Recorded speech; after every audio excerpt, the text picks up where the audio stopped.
আমি বুঝতে পেরেছি। আমাদের আবু রাসেল একটি প্রশ্ন করেছেন, সেটার সাথে তিনি বাংলাদেশের কিছু বিষয়ে উল্লেখ করেছেন। আমরা আজকে বাংলাদেশের আলোচনায় যাব না, তবে এই সংক্রান্ত বিষয়ে আপনাকে আমি আবু রাসেলের প্রশ্ন সূত্র ধরেই আপনাকে আমি একটু প্রশ্ন করি।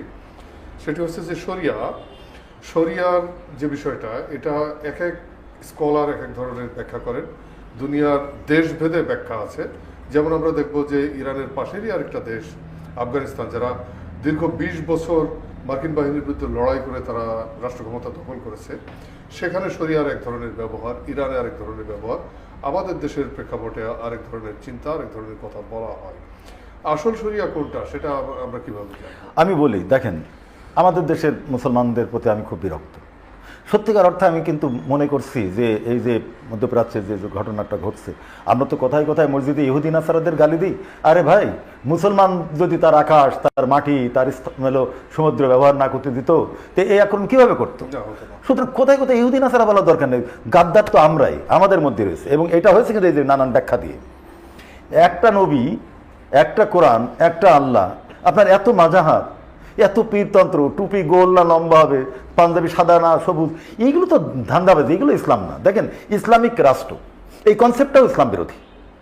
এই যে রাষ্ট্র যখন আপনি বললেন, তখন আপনি প্রথমেই আপনি আল্লাহ সার্বভৌমত্ব অস্বীকার করেছেন। কিন্তু ইরান তো বলছে যে ইসলামী প্রজাতন্ত্র ইরান, আফগানিস্তান বলছে ইসলামিক এমিরেটস, ইসলামিক আমিরাত। তাহলে এই যে রাষ্ট্র, এই রাষ্ট্রকে তারা আমি বলি, এমিরাটস বলেছে, রাষ্ট্র বলিনি। রাষ্ট্র এক জিনিস, এমিরাত আর এক জিনিস। আর ইসলামিক প্রজাতন্ত্র যেটা বলছে, এটা এক জিনিস, আর রাষ্ট্র আর এক জিনিস। আসলে হয়েছে কি, যে এই যে রাষ্ট্রের যে কনসেপ্টটা, আমাদের এইটা খুব ভালো মতো আজকে বোঝা দরকার। আচ্ছা, এখন আমাদের দেশে যেটা হয়েছে, যে এটা সারা পৃথিবীতে ইসলামের ব্যাখ্যা নিয়ে নানান ঝামেলা হয়ে গেছে। ইসলামের প্রকৃত ব্যাখ্যা আমরা আসলে করছি না। এবং সবচেয়ে বড় কথা হচ্ছে, আমরা বলতে পারি যে গ্রিক দর্শনের পরে, মানে গ্রিকদের পরে ব্রিটিশ এই আধুনিক পুঁজিবাদী ব্যবস্থা পৃথিবীতে আসার আগে, এই মাঝখান যে সময়টা, এই সময় যে ইসলামের যে জ্ঞান বিজ্ঞানের যে বিকাশটা ঘটেছে, বাইতুল হিকমা, এবং সেখান থেকে যে জ্ঞান বিজ্ঞানের বিকাশটা ঘটেছে, তারপরে সেটা আপনার এই কর্ডোবা হয়ে সেটা আবার ইউরোপে প্রবেশ করে। এই যে সময়ের যে ইসলাম, এই ইসলামটাকে কিন্তু ক্ষতিগ্রস্ত করা হয়েছে ইসলামের ভিতরে আরেকটা ফ্যাকশন দিয়ে। আপনি জানেন, ইবনে রুশ, কিন্দি, ফারাবি, এদের বিরুদ্ধে ইমাম গাজ্জালি সাহেব অনেক বিতর্ক। ইমাম গাজ্জালি অনেক বড় দার্শনিক, নো ডাউট, কিন্তু ইমাম গাজ্জালি কিন্তু আবার ইসলামের অনেক ফ্যানাটিক ব্যাপার কিন্তু তিনি হাজির করেছেন। তিনি ইবনে রুশদের বিরুদ্ধে বই লিখেছিলেন, তাফাতুত ফালাসিফা, দার্শনিক সম্প্রদায়ের অধোগতি। ইবনে রুশ কিন্তু তার বিরুদ্ধে জবাবে একটা বই লিখেছিলেন, তাফাতুত ফালাসিফা, দার্শনিক সম্প্রদায়ের অধোগতি। এই দার্শনিক বিতর্কগুলো আমরা দেখি জ্ঞান বিজ্ঞানের কি গভীরতম জায়গায় গিয়েছে। আপনি দেখেন, আজকে জামাত ইসলাম একটা হাসপাতাল বানিয়েছে যার নাম ইবনে সিনা।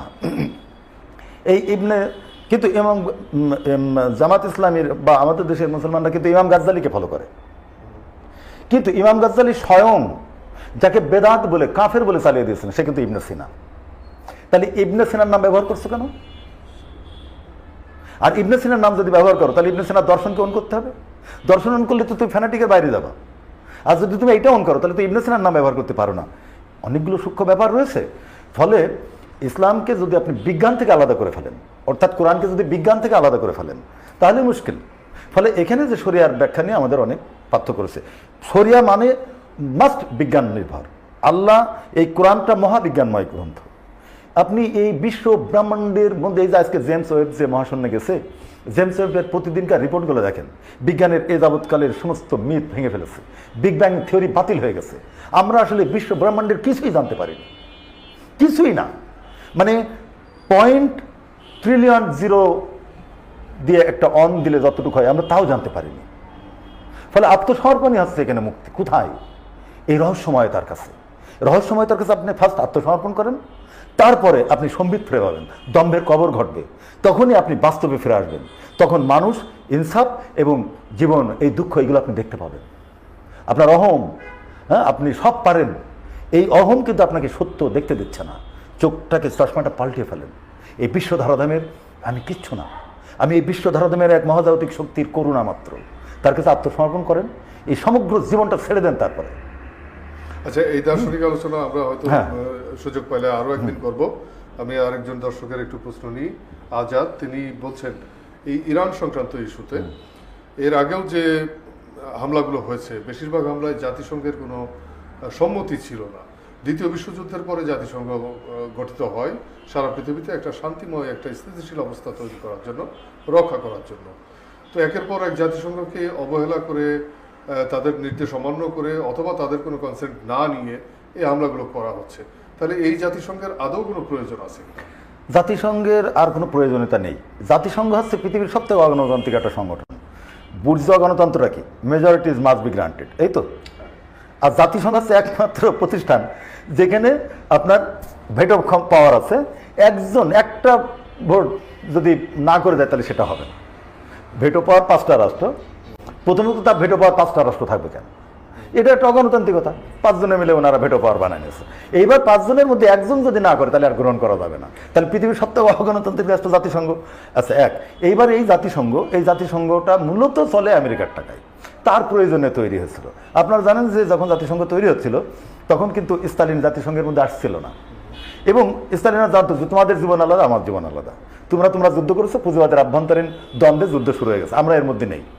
যেভাবেই হোক, হিটলার তার ভুল করুক আর তার দম্ভের কারণেই হোক, সে রাশিয়া আক্রমণ করে ফেলে। রাশিয়া তো অপ্রস্তুত ছিল, ব্যাপক ক্ষতি হয়েছে তার। কিন্তু পরবর্তীতে স্টালিনের কারণেই কিন্তু এই পশ্চিমা দুনিয়া বেঁচে গেছে এবং হিটলার হেরেছে, তাই না? ওই দিন তো ইহুদি তছনছ হয়ে যায়। হিটলার স্টালিনকে আনার জন্য জাতিসংঘ বললো যে তুমি আসো, তুমি যদি কোনো একটা ব্যাপারে না বলো তো সেটাই সাই। এই অ্যাসুরেন্স দিয়ে আনতে হয়েছে। এই জন্য কিন্তু জাতিসংঘের একটা অগণতান্ত্রিক ফরমেশন এসছে। কিন্তু এর পরে দেখা গেল এই জাতিসংঘের বড় অংশের টাকাই ব্যয় করে আমেরিকা, তার বেতন টেতন সব। ফলে জাতিসংঘ তার পারপাস সার্ভ করে। জাতিসংঘের কোনো মূল্যই নেই। আপনারা জানেন যে লিগ অফ দি নেশন কেন ভেঙে গেছিল? যে জাতিসংঘ তখন লিগ অফ দি নেশন কোনো পারপাস সার্ভ করছিল না, এই জাতিসংঘ কোনো পারপাস সার্ভ করছে না। এই জন্যই নানানভাবে কিন্তু কাউন্টার জাতিসংঘ তৈরির একটা প্রচেষ্টা কিন্তু মানুষের মধ্যে রয়েছে। টুডে টুমার হবে, এই জাতিসংঘ থাকবে না, ভেঙে যেতেই হবে।